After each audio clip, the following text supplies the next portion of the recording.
माशाल्लाह माशाल्लाह हुसैन। सलाम वालेकुम। क्या कर रहे हैं, बच्चे खिला रहे हैं क्या? सलाम वालेकुम। ओह माशाल्लाह। ये कौन है, किसका बेटा है? आपका? माशाल्लाह। ये तो हुसैन भाई की लड़की हो। ओह माशाल्लाह, ओह माशाल्लाह माशाल्लाह। ये कौन सा है भाई? तो देखिए जी जनाब, यही है पावर लूम जहाँ पे साड़ियाँ वगैरह तैयार होती हैं।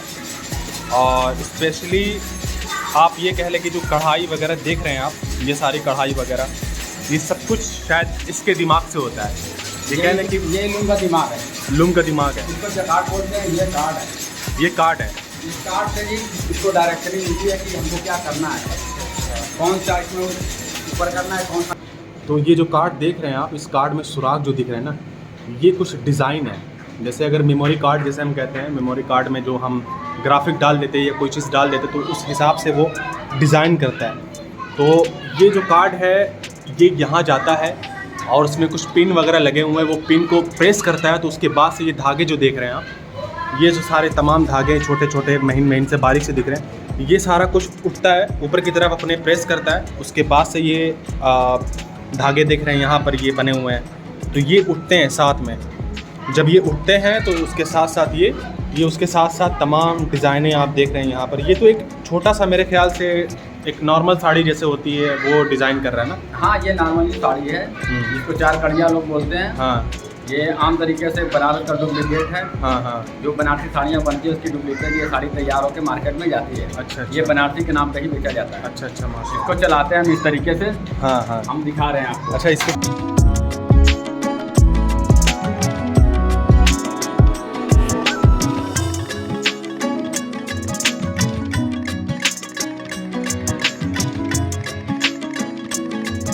तो जैसा कि हमने पहली वीडियो में दिखाया था आप सबको कि हाँ, जो रोलर होता है वो रोलर देखिए यहाँ पे आके सेट हो चुका है इस तरीके से ये रोलर सेट हो चुका है। उसके पास से बड़े सारे काम होते हैं यहाँ पर। जब नया इसको फिलअप करना होता है ना, तब इसमें बाकायदा एक बंदा बैठकर यहाँ पर इसको एक एक धागे को ऐसे उसको ज्वाइन करता है। उसके बाद से जाकर वो आगे ज्वाइंट हो जाती है, फिर ये मुकम्मल स्टार्ट हो जाता है। तैयार करने के लिए ये छोटी मोटी काटी मशीन होती है जिससे हम अच्छा, ये मशीन है जो धागे को लपेट के उसको सटन में डालते हैं। सटन में डालने के बाद जो है कि वही रनिंग करता है, जिसकी वजह से साड़ियाँ बनती है। अच्छा। ये जो धागे दिख रहे हैं ये इस तरह से इसमें तैयार होते हैं। और इसको देखें आप, इस तरह से चलता है ये, इस तरीके से ये अपना काम करता है। हाँ, ये बाबी एक बोलते हैं बाबी। हाँ, बाबी के माध्यम से जो है ये शटल में जाता है। शटल जो है कि अपना रनिंग करता है, रनिंग की वजह से ये साड़ी तैयार करता है। चलो जी माशाल्लाह, ये भी बहुत। जन भाई ये शटल एक बार इसका बता दीजिए, शटल कैसे होता है? ये जो होता है शटल, ये होता है धागा जो काटे मशीन पे चल रहा था, जो आपने दिखाया था। और इसको जो है कि हम इस तरीके से डालते हैं। ठीक है। डालने के बाद इसको बैठाते हैं। जी। देखिए ये सही से नहीं बैठा था, या धागा बाहर था। अच्छा। अब इसको अंदर करने के बाद जो है हम इसमें डाल दिए।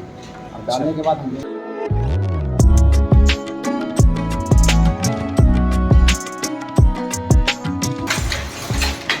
देखा आपने इस तरह से इसके सेटल होते हैं, जो कि मैंने भूल गया था शायद बताना आपको। तो ये धागे देख रहे हैं आप, ये महीन से वाइट, ये गोल्डन धागे देख रहे हैं, गोल्डन। ये वही धागे हैं जो आपको वहाँ पर रोल कर रहे होते हैं। ये देखना, ये धागे कुछ होते हैं इस तरह से। बहरहाल माशाल्लाह कि किस तरह से साड़ियाँ, वो पहले हमने दिखाया था आपको कि वहाँ पे रोलर कैसे बनते हैं, रोलर आकर यहाँ पर सेट कैसे होता है वहाँ, जैसे हमने आपको दिखाया। उसके बाद ये तमाम चीज़ें यहाँ सेट होती हैं। तो इसका बहुत बड़ा एक कह लो कि तरीके से प्रोसेसिंग है सारा कुछ स्टार्ट होने में। लेकिन जो हमने आपको दिखाया ये तरीके से पूरा मुकम्मल करके दिखाया कि साड़ियाँ कैसे तैयार हो रही होती हैं। तो मैंने बस इतना मुझे लगा कि कवर कर सकता हूँ। पहले ही मैंने आपसे बोला था कि मैं शायद हो सकता है कि मुकम्मल ना, लेकिन छोटी छोटी चीज़ें जो मोटी मोटी चीज़ें हैं इनके बीच जो आती हैं वो तमाम चीज़ें आप सबको दिखाने के लिए। तो खैर ये आप सामने देखें। कुछ कहना चाहेंगे हुसैन भाई? कहना यही चाहूँगा कि जो भी इस कार्य में लगा है बहुत मेहनत से करता है जी, और मेहनत की बदौलत जो है कि अपना पेट पालता है। जी। अगर इसमें मेहनत ना करे तो ये मीटर जहाँ से छोड़ के जाएगा वहीं से बंद हो जाता है। और ये काम करने वाला अपने घर में काम करता है, इसको कहीं बाहर जाने की ज़रूरत नहीं है, ना ही धूप में जलने की ज़रूरत है, और ना ही बारिश में भीगने की ज़रूरत है, और ना ही ठंडे में ठंडी की कोई परेशानी है। लेकिन इसमें 24 घंटा आदमी को एक्टिव रहना पड़ता है। इसका एक एक काम बड़ी बारीकी से किया जाता है। एक धागा जोड़ने में आदमी को पल भर लगता है, यानी कि सेकंड माइक्रो सेकंड में मान लिया जाए। लेकिन इसका कंप्लीट पूरे धागे को जोड़ने के लिए 4 से 6 घंटे लगते हैं। अच्छा। और 6 घंटे में ये जाके सारी प्रोसेसिंग पूरी होती है। उसके बाद ये अपने आप जो है ये काम चालू हो जाता है। इसके बाद हमको ये लूप चला के साड़ी को बनाना पड़ता है। अच्छा। बाकी जो कार्ड वगैरह है इसको बनने में कम से कम 6 दिन 7 दिन लगते हैं इसको कंप्लीट करने में। जब ये कंप्लीट हो जाता है तो हम इसको जकार्ड पे चढ़ाते हैं। जकार्ड पे चढ़ाने के बाद जो है कि हमारी डिजाइनिंग जो सामने हम देख रहे हैं जिस कंडीशन में ये साड़ियाँ तैयार होती है, ये एक ही डिज़ाइन नहीं है। हम जिस तरीके की डिज़ाइन चाहेंगे इस कार्ड के माध्यम से, जिसको हम मोबाइल में जिस तरीके से इस्तेमाल करते हैं उस कार्ड के माध्यम से हम बनाते हैं। ओ माशाल्लाह। तो देखा आपने किस तरह से इसका बहुत लंबी चीज़ें हैं, जो कि एक एक चीज़ अगर दिखाने बैठ जाऊँ तो शायद कहीं ना कहीं बहुत लंबा वक्त हो जाएगा इसमें। और जाहिर है कि एक शॉर्ट मैंने दिखाया कि जो कि हमारी सिटीज़ में, माउथ सिटीज़ में इसका बहुत बड़े पैमाने में काम होता है, बहुत ज़्यादा पैमाने में। और मोस्टली हर घर में ये लूम पाए जाते हैं, तो जिससे इनको बहुत ज़्यादा सहूलियत हो जाती है कि अपने घर में ही साड़ियाँ तैयार कर लेना होता है। और इसको जैसे साड़ी तैयार होती है वैसे इनको जो ब्रोकर होते हैं लेने वाले, उनको ये चीज़ ला के दे दी जाती है। फिर वो उसमें और सारे तमाम चीज़ें होती हैं, जैसे और भी एम्ब्रॉयडरी का मशीन आती हैं, उस पर कढ़ाई होती है, इसकी फिनिशिंग होती है, इसकी लॉन्ड्री होती है। हाँ, तो तमाम चीज़ें भी रह गई हैं इसके आगे। साड़ी तैयार होने के बाद कम से कम जो है कि 1 हफ्ता लग जाता है इसको पूरे प्रोसेसिंग में। उसके बाद ये साड़ी बिकने के लायक मार्केट में तैयार होकर जाती है। अच्छा। उसके बाद जो किसी कस्टमर या किसी व्यापारी को दिया जाता है। ये काम सिर्फ यहाँ साड़ी तैयार करने का, साड़ी को कंप्लीट प्रोसेसिंग 1 हफ्ते में पूरा करते हैं। उसमें एम्ब्रॉयडरी है, कैलेंडर है, तह लगाना है, उसमें और से बहुत से वर्क है, स्टोन वगैरह लगाना है। सारे कंप्लीट मतलब काम को करने में 1 हफ्ता लग जाता है। एक साड़ी बनाने में कम से कम जो है कि अगर मिनिमम देखा जाए तो 25 से 50 आदमी लगता है। ओह। क्योंकि इसके एक पार्ट्स एक आदमी अलग अलग बनाता है। सारे पार्ट्स को इकट्ठा करके हम एक लूम पे लेके आते हैं उसके बाद जो है कि साड़ी तैयार होती है। ऐसा नहीं कि हम कोई धागा खुद बनाएं या कुछ करें। हर इसका एक पार्ट जो है इसका मार्केट से बन के आता है। कोई कहीं बनाता है, कोई कहीं बनाता है, उसके बाद लेके आते हैं, उसके बाद लूम पे ही इसका यूज़ होता है।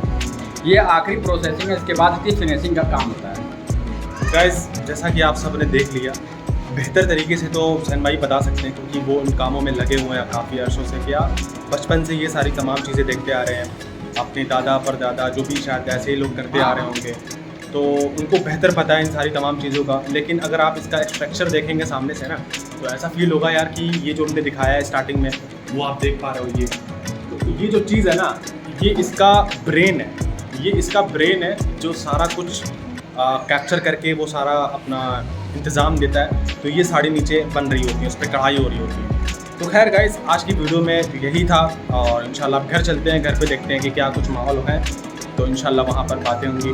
तो फ़िलहाल के लिए तो बस अपनी बात यहाँ ख़त्म कर देते हैं। और जो आज लूम का आप सबको दिखाना था मुझे, वो कंप्लीट हो चुका है। और लास्ट टाइम हुसैन भाई से कुछ गुफ्तगू जो इनके लिए नसीहत है वो आप वो भी सुन लें तो अच्छा होगा। बहर हम तो यही कहेंगे कि जो भी बंदा है इसके लिए, ये काम करने वालों के लिए दुआ करें और ख़ुद भी प्रयास करें कि ये मऊ की साड़ी है और ये मऊ में बनती है, बनारस की डुप्लीकेट है, ये भारत की ही चीज़ है। अच्छा। हमें ब्रांडेड कपड़े से ज़्यादा इस चीज़ पे फोकस करना चाहिए अपने घर के महिलाओं के लिए, अपने घर की औरतों के लिए। ये पहनने के बाद देखने में बहुत खूबसूरत लगती है, इसका कोई जवाब नहीं है। वैसे भी पड़ती है। वैसे साड़ी वगैरह तो वाकई एक लगता भी है, लेकिन ज़्यादातर तो नॉन मुस्लिम में ये चीज़ें पहनी ज़्यादा जाती है। तो नहीं, नॉन मुस्लिम की बात जहाँ तक है कि नॉन मुस्लिम ही नहीं, ये मऊ का पूरा एतरा पूर्वांचल का जो एरिया है, इसको छोड़ के अगर देखा जाए तो भारत के हर एक पार्ट में, जैसे केरला हुआ, महाराष्ट्र हुआ और भी इस तरीके से बड़े सिटीज़ में इस चीज़ों का इस्तेमाल बहुत ज़्यादा होता है। बहुत ज़्यादा लोग औरतें इस्तेमाल करते हैं। ये सिर्फ मुस्लिम औरतों के लिए या हिंदू औरतों के लिए नहीं, हर कास्ट के लोग इसका प्रयोग करते हैं। हाँ, जाहिर है, जहाँ तक मैंने देखा है तो अक्सर मैंने ये देखा कि नॉन मुस्लिम जो लोग हैं, औरतें, उनकी ख़वातीन हैं, वो ज़्यादा कुछ ये वेयर करती हैं। हाँ, नॉन मुस्लिम में बहुत मैंने कम ही देखा है। किसी फंक्शन वगैरह में, किसी शादी वगैरह में जाना होता तो शायद तभी वेयर करती हैं, अदरवाइज़ तो नहीं लगता मुझे करती होंगी। बहरहाल गर्मी बहुत है यहाँ, तो इंशाल्लाह चलते हैं घर की तरफ, देखते हैं घर पे क्या हो रहा है। तो आपको मेहमान से मिलवाना ज़रूरी है। मेहमान जो कि मैंने बताया था अपनी मम्मा के मेहमान को, वो भी थोड़ा फ़नी टाइप का, इंतज़ार कीजिए, आगे की वीडियो में मिलते हैं। So let's see. हमने देखो पाँव पे खड़ा हो गया, माशाल्लाह माशाल्लाह, खड़ा हो गया, गिरना नहीं, ला ला ला ला, गिरना नहीं। इधर देखो। हेलो हामिद भाई, माशाल्लाह खड़े हो गए क्या? देखो तो ज़रा, खड़े हो गए। ओ हो। सो भाई फाइनली हम आ गए घर पे और हमने, ज़ाहिर है कि नमाज मेरी अजान हो गई थी और असर की नमाज़ मेरी काफ़ी लेट हो गई थी पढ़ने में, अब शाम होने जा रही है। तो मैंने आप सबसे कहा अम्मी जी के मेहमान से आप सबको मिलवाना था। तो अम्मी जी के मेहमान वो हैं जो बड़े ज़बरदस्त हैं। ओए होए होए होए, सामने दिख गए, सामने दिख गए। तो ये दिखाते हैं आपको, इनको आप मिलें और सलाम दुआ करें। एक बंदा किधर गया? ये देखिए मेहमान है, प्यारे प्यारे से मेहमान है। ये मैं इस मेहमान की बात कर रहा था। इस मेहमान को देखें ज़रा आप, ये मेरा मेहमान बड़ा सगा है। मैं इससे बहुत ज़्यादा प्यार करता हूँ। इसकी शक्ल देखें आप, कितनी मासूम सी प्यारी प्यारी सी शक्ल है। ये ऊपर से ठुड्डी है, लंबे लंबे कान है। मुझे एक चीज़ नहीं समझ आती, ये इसकी माँ है और इसकी माँ के कान देखो थोड़े ठीक ठाक लग रहे हैं, बड़े नहीं हैं इतने, लेकिन इसके कान कुछ ज़्यादा ही लंबे बड़े हैं। देखें ज़रा, होए होए होए होए होए होए। ये अम्मा को बहुत शौक़ है पालने का, इस बकरियाँ शकरियाँ, तो मैंने इनको आप सबको दिखा दिया। माशाल्लाह काफ़ी प्यारी सी है। और ये इनकी माँ है और ये इनके बेटे हैं। और इनका एक बेटा और था जिनको अभी जल्द कुर्बानी कर दी गई, जिनकी वजह से उनकी तबीयत थोड़ी नासाज थी, इस वजह से कुर्बानी हो गई। ऐसा नहीं, बकरीद के दिन। तो ये देखें, ये देखें, ये इससे मैं बहुत प्यार करता हूँ, इससे मैं बहुत प्यार करता हूँ भाई। एक टेम्प्रेरी रूम इनके लिए बना दिया गया ऊपर, ताकि ये आराम से वहीं अपना खाना पीना तमाम सारी चीज़ें वहीं करते रहें। और अभी काम है ऊपर बहुत सारा, तो टेम्प्रेरी ऐसे कुछ बहुत थोड़े बहुत बने हुए हैं, तो इसकी वजह से ठीक है। तो उनका कंफर्टेबल है, खुली जगह है, अच्छी खासी हवा आती है उनके सांस, मतलब वो थोड़ा सा ऑक्सीजन वगैरह के लिए ज़्यादा खुला रहता है, तो आराम होता है उनके लिए। तो घर तो आ गया हूँ मैं, आपको ये मेहमान से रब्ता करवाना था, करवा दिए। नीचे मेहमान हमारे एक और आए हुए हैं, हमारे दूसरे घर से वो लोग आए हैं जिनको हमने बताया भी था। बच्चे भी आए हुए हैं, शोर बहुत ज़्यादा नीचे है और मैं डिस्टर्ब भी हो चुका हूँ। और अभी फ़िलहाल के लिए अजान हो गई है मगरिब की, तो हम चलेंगे नमाज़ पढ़ने। सो फाइनली गाइज़, आज का व्लॉग यहीं तक है और उम्मीद है आप सबको जितना भी हमने शो करवाया, आपको दिखाया, आज के ब्लॉग में जितना कवर करने की कोशिश थी मेरी, वो मैंने किया और आप तक को मैंने पहुँचाया है। तो अभी रात के हो गए हैं 10 और अब मैं जा रहा हूँ खाना खाने, अपना डिनर करने। डिनर में मेरा बना हुआ है, डिनर में मेरे पास है रोटी है, जो कि 2 रोटी 3 रोटी हैं, और ये है कोहड़े की सब्ज़ी है, कोहड़े और आलू दोनों मिक्स है, उसकी सब्ज़ी बनी है, हल्का सा होता है। तो सो ये मेरा हल्का सा खाना है, अभी से मैं खाऊंगा इंशाल्लाह। खा के अब अपना थोड़ा सा वॉकिंग शॉकिंग करूंगा। तो आज के ब्लॉग को मैं यहीं तक ख़त्म करता हूँ। उम्मीद है आप सबको अच्छा लगा होगा, प्यारा लगा होगा, तो ज़रूर सपोर्ट करें। हमारे चैनल पे नए हैं तो चैनल को सब्सक्राइब कर लीजिए, बेल आइकन को प्रेस कर लीजिए, ताकि हर ब्लॉग की नोटिफिकेशन जितनी भी आपको आने वाले वक्त में मिलती रहेंगी। और हाँ, अगर आपको कुछ भी कमी है मेरे ब्लॉग में, कुछ चाहिए कि जो मुझे आप सबको लगता है कि मैं वो इंटरेस्टिंग चीज़ें आप सबके साथ लाऊं, जो अपनी कोशिश में रही है, जो जितना मुझे लगा कि मैंने वो किया है। बाकी अगला ब्लॉग आप क्या चाहते हैं, कुछ मुझे आप आइडियाज़ दीजिएगा, आपकी सपोर्ट चाहिए होगी, ताकि मैं इंशाअल्लाह ताला उसे भी कवर करता रहूँगा। सबसे पहली बात ये है कि मैंने सोचा था ब्लॉग स्टार्ट करने से पहले कि मैं जब बाहर निकलूँगा तो वहाँ से एक्सप्लोरिंग करना शुरू करूँगा, लेकिन अब जब बना ही दिया तो मैंने अपने आसपास की चीज़ों को, तमाम चीज़ों को कवर करने की कोशिश की है कि आप सबको वो एंटरटेनमेंट कर सकूँ मैं अपनी तरफ से जितना हो सकता है। तो उम्मीद है आपको अच्छा ही लगा होगा। तो बिना लाइक किए, सब्सक्राइब किए नहीं जाना, लोगों में शेयर करना, अपने फैमिली मेम्बर में भी शेयर करना। तो इंशाल्लाह मिलते हैं बहुत जल्द नेक्स्ट ब्लॉग में, तब तक अपना बहुत सारा ख्याल रखिएगा। आप हमें इजाज़त दें। अल्लाह हाफ़िज़।